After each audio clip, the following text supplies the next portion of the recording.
বন্ধুরা, আজ আমরা চলেছি মাহেশের রথযাত্রা দেখতে। সেখান থেকে কিছুটা হেঁটে বালি স্টেশন থেকে শ্রীরামপুরের ট্রেন ধরব। তবে শ্রীরামপুরের আগে স্টেশন রিষড়ায় নেমেও মাহেশে যাওয়া যায়। জগন্নাথ দর্শনের আগে ট্রেন থেকে দক্ষিণেশ্বরের মা ভবতারিণীকে প্রণাম জানালাম।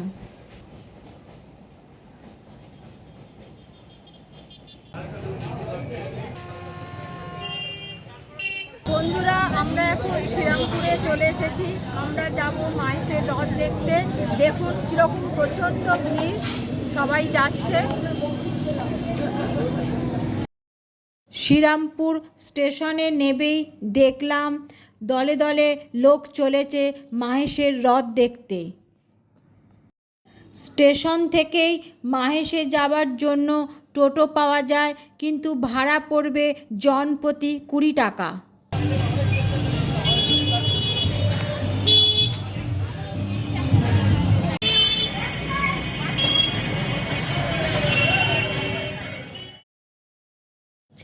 আমরা পৌঁছে গেলাম মাহেশের প্রধান আকর্ষণ জগন্নাথ দেবের মন্দিরে।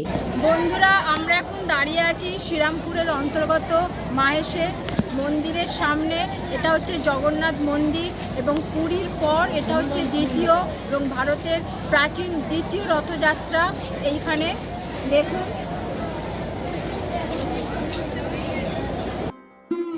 এই হলো মাহেশের জগন্নাথ মন্দির। এখানেই প্রতি বছর অনুষ্ঠিত হয় পশ্চিমবাংলার প্রাচীনতম রথযাত্রা।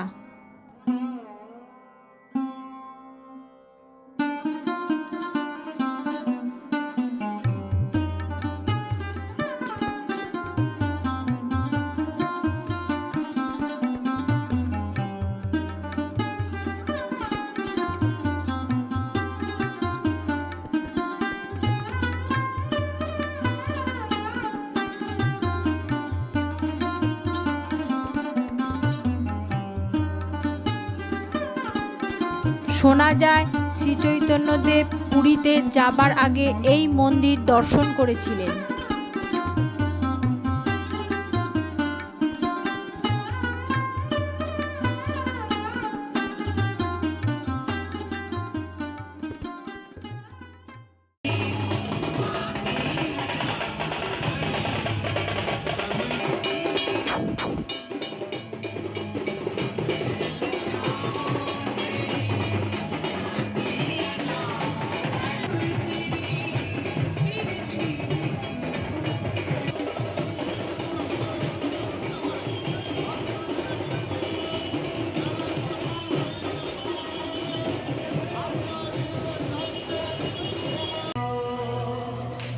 जगन्नाथाय ते नमः, जगन्नाथाय ते नमः।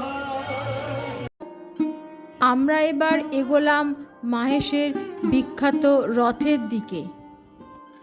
বলা হয় 1396 সালে মাহেশের এই রথযাত্রা শুরু হয়েছিল।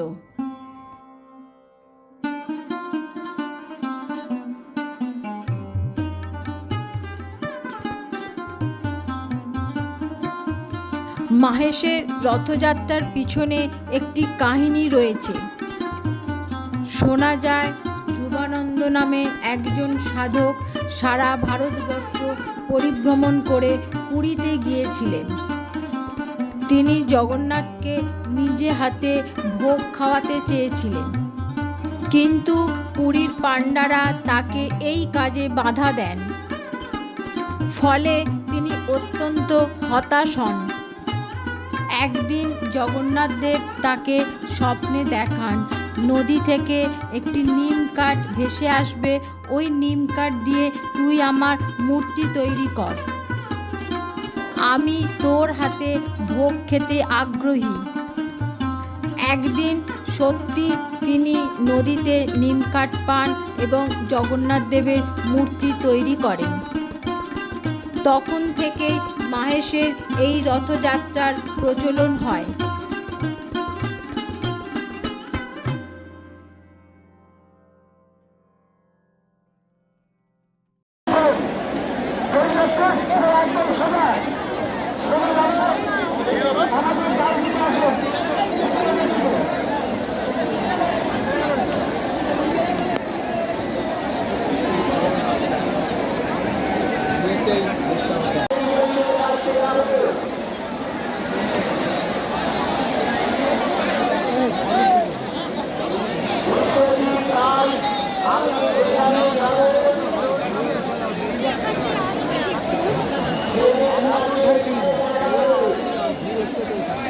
অনেক লোক চলে যাচ্ছেই তো সাইডে যেতে পারবে।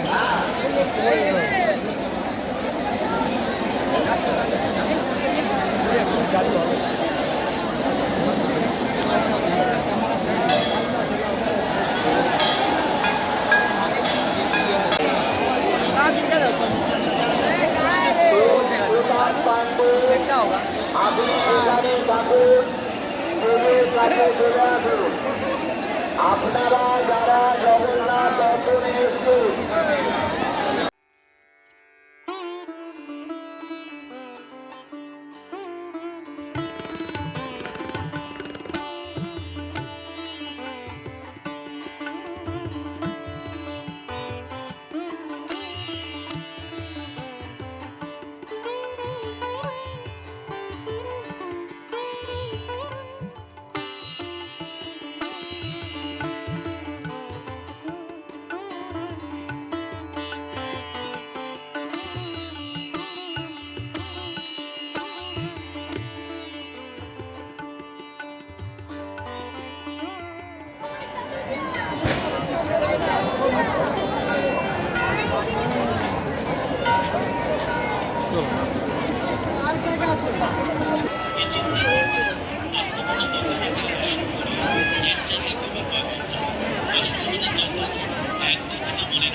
রথযাত্রা মানে জিলিপি আর পাঁপড় ভাজা। ফেরার পথে আমরা জিলিপির স্বাদ নিলাম।